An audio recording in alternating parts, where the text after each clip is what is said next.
बिस्मिल्लाहिर्रहमानिर्रहीम। स्टूडेंट्स, आज से पहले हमने बाइनरी नंबर्स की रिप्रेजेंटेशन जो भी देखी है वो अनसाइंड नंबर्स के लिए थी। आज हम साइंड नंबर की रिप्रेजेंटेशन को देखेंगे और इस वीडियो का जो आउटकम है वो क्या है कि by watching the video you will gain an understanding of commonly used techniques for representing signed number in binary systems. Signed number के हवाले से जो पहला सवाल हमारे जहन में आता है वो इसकी ज़रूरत के हवाले से है। तो इसकी ज़रूरत क्या है? हमारी जो फिजिकल वर्ल्ड है, जो हमारी रियल वर्ल्ड है, इसके अंदर जो क्वांटिटीज हैं वो पॉजिटिवली भी इंक्रीज करती हैं, नेगेटिवली भी इंक्रीज करती हैं। फॉर एग्जांपल, अगर टेम्परेचर +10 हो सकता है तो इसके साथ साथ ये -10 भी हो सकता है। इसी तरह हमें डिफरेंट ऑपरेशंस परफॉर्म करने हो, मैथमेटिकल ऑपरेशंस, तो इसमें हमें नेगेटिव वैल्यूज भी चाहिए होती हैं। जब हम सब्ट्रैक्शन का प्रोसेस करते हैं तो हमें नेगेटिव वैल्यू भी चाहिए होती है।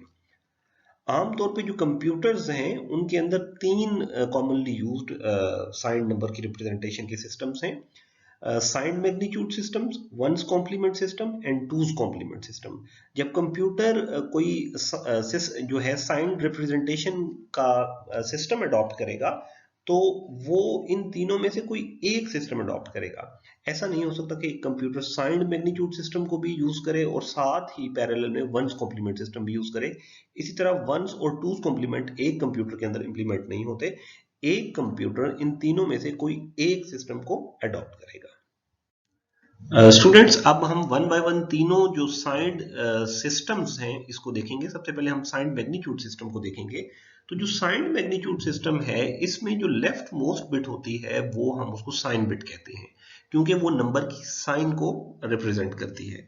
और जो साइन बिट के अलावा जो बिट्स हैं वो आपके नंबर के मैग्नीट्यूड को शो करते हैं। तो जनरल जो कन्वेंशन है वो ये है कि अगर आपकी साइन बिट 0 हो तो इसका मतलब है कि आपका नंबर पॉजिटिव है, और अगर आपकी साइन बिट 1 हो तो इसका मतलब है कि आपका जो नंबर है वो नेगेटिव है। फॉर एग्जाम्पल, अगर +7 को हमने रिप्रेजेंट करना है और जो आपका सिस्टम है वो 8 बिट सिस्टम है, यानी उसमें तमाम नंबर्स 8 बिट के अंदर रिप्रेजेंट होते हैं, तो जो लेफ्ट मोस्ट बिट होगी वो 0 होगी, इसलिए कि आपका जो नंबर है वो पॉजिटिव है, और जो रिमेनिंग 7 बिट्स हैं वो आपके जो नंबर है उसके मैग्नीट्यूड को रिप्रेजेंट करेंगी। इसी तरह से अगर हम -7 को रिप्रेजेंट करना चाहते हैं तो हमारा हमारा मैग्नीट्यूड एग्जैक्टली सेम रहेगा, लेकिन जो साइन बिट है, लेफ्ट मोस्ट बिट है, उसको हम 1 कर देंगे। तो इस तरह से हमारा जो साइन मैग्नीट्यूड सिस्टम है वो वैल्यूज को रिप्रेजेंट करता है। Problem with sign magnitude. अब हम जरा देखते हैं कि ये जो हमारा साइन मैग्नीट्यूड सिस्टम है इसके साथ कोई प्रॉब्लम है, उस प्रॉब्लम को हम जरा आइडेंटिफाई करते हैं। आपके सामने एक नंबर अपीयर हुआ है, आप इस नंबर को देखें, लेफ्ट मोस्ट बिट इसकी 0 है और जो मैग्नीट्यूड बिट्स हैं, जो 7 बिट्स हैं, वो भी 0 है, तो इसका मतलब है कि ये +0 है। इसी तरह से अगर हम ये दूसरा नंबर देखें, इसमें लेफ्ट मोस्ट बिट 1 है और बाकी मैग्नीट्यूड जो बिट्स हैं वो 0 हैं, ये -0 है। लेकिन हम जानते हैं कि हम जो 0 होता है उसका पॉजिटिव या माइनस साइन नहीं होता, लेकिन साइन मैग्नीट्यूड के अंदर दो कॉम्बिनेशंस जो हैं वो 0 को रिप्रेजेंट करने के लिए यूज होते हैं, जिसकी वजह से ओवरऑल इस सिस्टम की जो डिफरेंट नंबर्स को रिप्रेजेंट करने की रेंज है वो कम हो जाती है। इसके अलावा जब हम साइंड मैग्नीट्यूड या किसी भी साइंड सिस्टम को यूज करते हैं तो जाहिर है वो हम ऑपरेशन भी परफॉर्म करते हैं, हम प्लस भी करते हैं और माइनस भी करते हैं।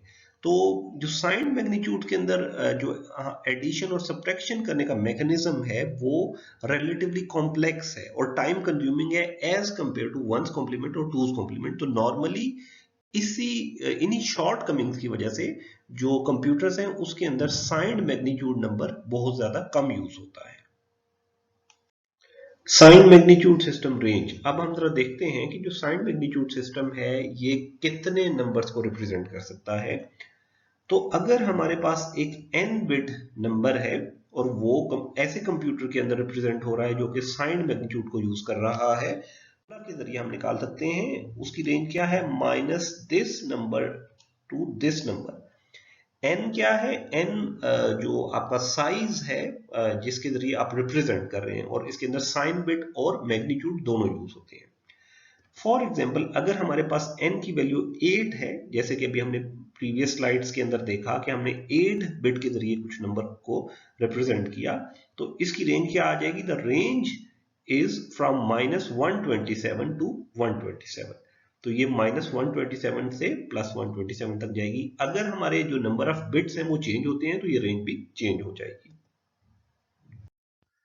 साइंड नंबर को रिप्रेजेंट करने का जो दूसरा मेथड हम स्टडी करने जा रहे हैं वो है वंस कॉम्प्लीमेंट मेथड। तो जो वंस कॉम्प्लीमेंट मेथड है, इसमें हमने जिस नंबर का भी कॉम्प्लीमेंट लेना हो, हम उसकी तमाम बिट्स को इन्वर्ट कर देते हैं। इन्वर्ट करने का क्या मतलब है कि जो 1 होता है उसको 0 से रिप्लेस कर देते हैं और जो 0 होता है उसको 1 से रिप्लेस कर देते हैं। अगर हम एक पॉजिटिव नंबर का वंस कॉम्प्लीमेंट लें तो हमें इक्विवेलेंट नेगेटिव नंबर मिल जाता है, और अगर हम नेगेटिव नंबर का कॉम्प्लीमेंट लें तो दोबारा हमारे पास ओरिजिनल पॉजिटिव नंबर प्रोड्यूस हो जाता है।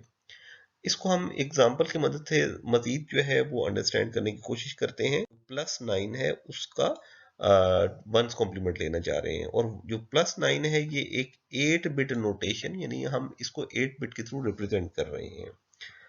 तो यहाँ आप स्टूडेंट्स देखें तो हमने क्या किया, +9 को 8 बिट्स में रिप्रेजेंट किया।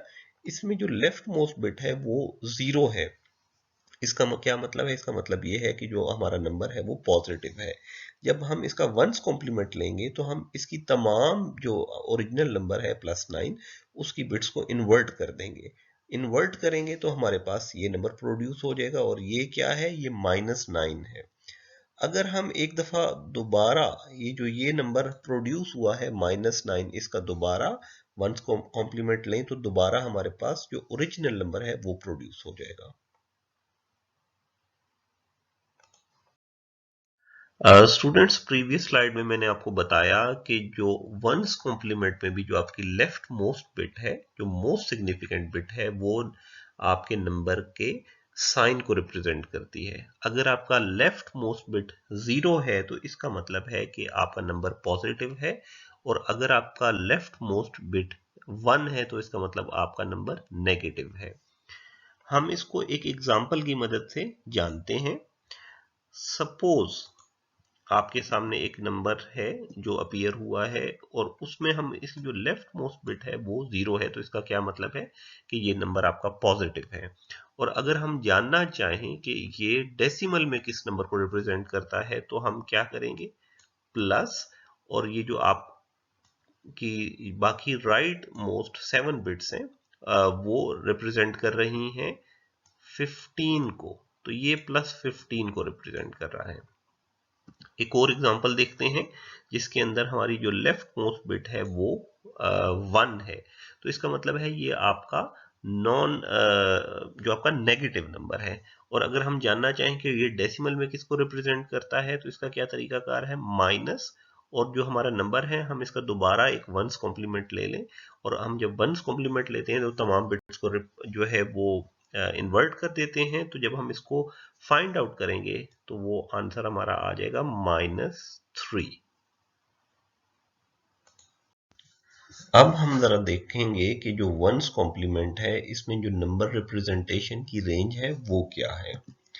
तो अगर हम एक n bit number system use कर रहे हैं, यानी जहां पे हम हर सिस्टम को n बिट्स के थ्रू रिप्रेजेंट करते हैं, तो एक फार्मूला के जरिए हम जो रेंज ऑफ रिप्रेजेंटेशन है उसको फाइंड आउट कर सकते हैं। तो अगर हम सपोज कि हमारे पास जो n है वो 8 है, तो हाँ, यानी जो 8 बिट नोटेशन है वो हम उसको यूज कर रहे हैं, तो इस फार्मूला के अंदर n की वैल्यू को पुट करते हुए हम फाइंड आउट कर सकते हैं कि जो मिनिमम वैल्यू एक 8 बिट जो नंबर है वो रिप्रेजेंट कर सकता है वंस कॉम्प्लीमेंट सिस्टम के अंदर, वो -127 है, और जो मैक्सिमम वैल्यू वो रिप्रेजेंट कर सकता है वो 127 है, यानी -127 टू 127। आपको याद होगा कि जो हमारा साइंड मैग्नीट्यूड नंबर है उसकी रेंज भी एग्जैक्टली यही है, यानी उसमें भी अगर आपका 8 बिट नंबर है तो वो भी -127 से 127 तक की रेंज को कवर करता है। अब हम जरा देखते हैं कि वंस कॉम्प्लीमेंट के प्रॉब्लम्स क्या हैं। तो जिस तरह साइंड मैग्नीट्यूड के अंदर जो 0 थी उसकी 2 रिप्रेजेंटेशन थी, यहाँ भी आपकी जो वंस कॉम्प्लीमेंट है उसके अंदर भी जो 0 है उसकी 2 रिप्रेजेंटेशन हैं। वो कैसे? अगर आप देखेंगे जो +0 जो है उसको अगर हम रिप्रेजेंट करें 8 बिट के जरिए तो इस तरह से हम इसको रिप्रेजेंट करेंगे। अब इसका वंस कॉम्प्लीमेंट लें तो आपके पास एक अलग से जो है ना कम्बिनेशन आ जाएगा। इसका क्या मतलब है कि +0 और -0 की दो डिफरेंट जो है ना वो रिप्रेजेंटेशन हैं। इसका मतलब ये है कि जो ओवरऑल हमारी रेंज ऑफ वंस कॉम्प्लीमेंट की रिप्रेजेंटेशन की जो रेंज है उसमें से दो जो कम्बिनेशन है वो 0 को रिप्रेजेंट कर रहे हैं, तो ओवरऑल आपकी जो रेंज है वो कम हो जाएगी। जो साइंड नंबर्स को रिप्रेजेंट करने का आखिरी मेथड है जो हम आज स्टडी करेंगे वो है टूज कॉम्प्लीमेंट मेथड। तो जो टूज कॉम्प्लीमेंट मेथड है इसमें भी हमने जिस नंबर को का नेगेटिव फाइंड आउट करना है तो हम उस नंबर का टूज कॉम्प्लीमेंट ले लेते हैं। इस रिप्रेजेंटेशन में भी जो लेफ्ट मोस्ट बिट है वो साइंड बिट ही होती है। वो बताती है कि आपका नंबर पॉजिटिव है या नेगेटिव है। अगर लेफ्ट मोस्ट बिट 0 है तो इसका मतलब है नंबर आपका पॉजिटिव है, अगर वो 1 है तो इसका मतलब है कि आपका नंबर नेगेटिव है। किसी भी नंबर के टूज कॉम्प्लीमेंट लेने के दो तरीके हैं, एल्गोरिदम 1 और एल्गोरिदम 2। तो अब हम सबसे पहले देखते हैं कि एल्गोरिदम 1 क्या है। एल्गोरिदम 1 कहता है कि invert each bit and then add 1 to the result. हमने जिस नंबर के भी टूज कॉम्प्लीमेंट लेना है यूजिंग एल्गोरिदम 1 तो हम उसकी तमाम बिट्स को इन्वर्ट कर देंगे और उसमें 1 ऐड कर देंगे। एक एग्जांपल है, find the two's complement of this number. ये हमारे पास नंबर गिवन है, हमने इसका टूज कॉम्प्लीमेंट लेना है यूजिंग एल्गोरिदम 1। हम क्या करेंगे, हम जितनी ये जो नंबर है इसकी तमाम बिट्स को इन्वर्ट कर देंगे। वो 0 को 1 से और 1 को 0 से रिप्लेस कर देंगे और इसमें 1 ऐड कर देंगे तो हमारे पास इस नंबर का टूज कॉम्प्लीमेंट आ जाएगा। अब हम सपोज कि इस जो हमारे पास रिजल्ट आया इसका दोबारा हम टूज कॉम्प्लीमेंट लेते हैं और हम जानना चाहते हैं कि दोबारा टूज कॉम्प्लीमेंट लेने से क्या होता है। तो अब हम इस प्रोसेस को देखते हैं। ये हमारे पास जो है वो रिजल्ट था, हमने दोबारा इसका टूज कॉम्प्लीमेंट लिया। जो 1 है इसको 0 और 0 को 1 से रिप्लेस किया और दोबारा इसमें 1 ऐड कर दिया। तो जो हमारे पास रिजल्ट आया अगर आप इसको देखें तो ये ओरिजिनल नंबर के बराबर है। यानी हमने एक नंबर का नेगेटिव लिया और नेगेटिव का दोबारा नेगेटिव लिया तो दोबारा हमारे पास पॉजिटिव नंबर आ गया। Two's complement shortcut. अब हम टूज कॉम्प्लीमेंट का जो सेकंड एल्गोरिदम है हम उसको स्टडी करेंगे जिसके जरिए हम किसी भी एक नंबर का टूज कॉम्प्लीमेंट ले सकते हैं। तो ये एल्गोरिदम क्या कहता है, starting with the least significant bit copy all the bits up to and including the first bit and then complement the remaining bits. इस प्रोसेस में हम क्या करते हैं कि जिस नंबर का हमने कॉम्प्लीमेंट लेना होता है हम लीस्ट सिग्निफिकेंट से मोस्ट सिग्निफिकेंट बिट की तरफ मूव करते हैं और जब तक पहला 1 ना आ जाए हम तमाम बिट्स को उसी तरह से राइट करते हैं और जब पहला 1 आ जाता है तो उसके बाद रिमेनिंग बिट्स को हम कॉम्प्लीमेंट कर देते हैं। तो यहाँ हमारे पास एक एग्जांपल और इस नंबर का हमने टूज कॉम्प्लीमेंट लेना है यूजिंग एल्गोरिदम 2। तो अब हम क्या करेंगे, जो हमारी लीस्ट सिग्निफिकेंट बिट है ये लीस्ट सिग्निफिकेंट बिट है, यहां से हम स्टार्ट करेंगे जब तक पहला 1 ना आ जाए। तो इस केस के अंदर जो लीस्ट सिग्निफिकेंट बिट पहली बिट ही 1 है तो हम उस 1 को उसी तरह से नीचे कॉपी कर देंगे। ये हमने देखिए कि उसी तरह से कॉपी कर दी और बाकी जो रिमेनिंग बिट्स हैं वो हमने इन्वर्ट कर दी। तो इस तरह जो आपका नंबर था उसका हमने टूज कॉम्प्लीमेंट ले लिया। एक और एग्जांपल हम करते हैं, एक और हमारे पास नंबर है जो ये गिवन है, इसका हमने टूज कॉम्प्लीमेंट लेना है यूजिंग एल्गोरिदम 2।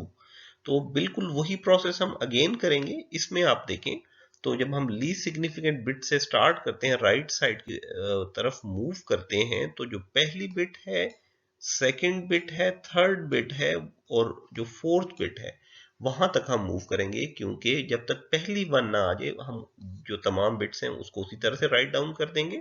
हमने राइट जो 4 बिट्स हैं उसको उसी तरह से राइट कर दिया और उसके बाद जो नेक्स्ट बिट है उसको हमने इन्वर्ट कर दिया और इस तरह हमारा जो ओरिजिनल नंबर था उसका टूज कॉम्प्लीमेंट जो है वो प्रोड्यूस हो गया। Range of two's complement number. अब हम जरा देखते हैं कि जो टूज कॉम्प्लीमेंट नंबर मेथड है इसमें हम कितने नंबर्स को रिप्रेजेंट कर सकते हैं। तो यहाँ पे एक फार्मूला गिवन है, हम जिस तरह से हमने वंस कॉम्प्लीमेंट और साइन मैग्नीट्यूड नंबर्स की रेंज निकाली इसी तरह से एग्जैक्टली एक फार्मूला गिवन है। अगर हमारे पास एक n बिट नंबर है तो हम क्या करेंगे, n बिट की वैल्यू इस फार्मूला में जो है ना वो पुट करेंगे, और हमारे पास जो नेगेटिव मैक्सिमम वैल्यू क्या आ सकती है और उसके बाद जो प्लस मैक्सिमम वैल्यू क्या आ सकती है उसको हम फाइंड आउट कर सकते हैं। तो सपोज करते हैं कि हमारे पास एक n इज इक्वल टू 8 जो है हमारा सिस्टम है, यानी हमारा 8 बिट नोटेशन है।